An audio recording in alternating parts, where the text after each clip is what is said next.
हार्दिक शुभकामनाएं। मैं कविता प्रस्तुत करना चाहता हूँ आपके सामने। उसमें कोई गलती और क्षमा कीजिएगा। जैसे जैसे मैं बोलता जाता हूँ उसके साथ लय के साथ आप सभी तालियां बजाते रहो।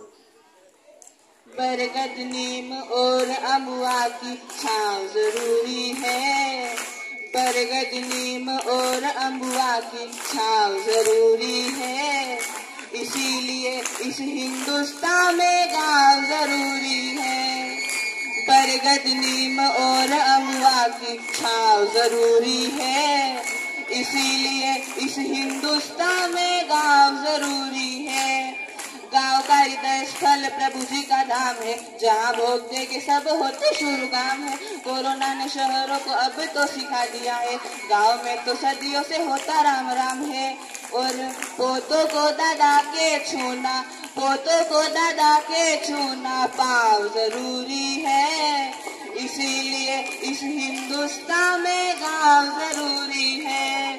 निज सुत छोड़ पड़ोसन चली जाती है, निज सुत छोड़ पड़ोसन चली जाती है। पड़ोसन मैया बहन सीने से लगाती है, बिलखते बच्चे की आंखों में आंसू देखकर आंचल से ढक कर दूध वो पिलाती है।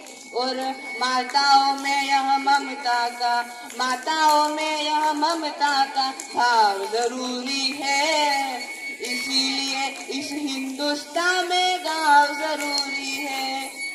आपस का प्रेम संस्कार ऐसे बोलता है, आपस का प्रेम संस्कार ऐसे बोलता है। पशु भी मरे किसी का सारा गाँव रोता है। आपस का प्रेम संस्कार ऐसे बोलता है, पशु भी मरे किसी का सारा गाँव रोता है। पीढ़ी दर पीढ़ी करते सेवा बुजुर्गों की, इसीलिए गाँव में वृद्धाश्रम नहीं होता है।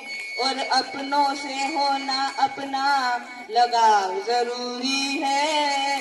इसीलिए इस हिंदुस्तान में गाँव जरूरी है।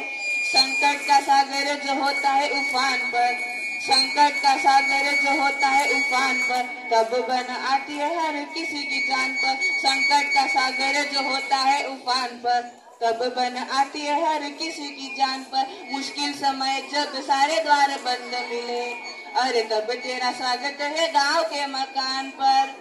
और जन्मभूमि की तरफ तेरा झुकाव जरूरी है। इसीलिए इस हिंदुस्तान में गाँव जरूरी है। बरगद नीम और अमुआ की छाँव जरूरी है। इसीलिए इस हिंदुस्तान में गाँव जरूरी है। धन्यवाद।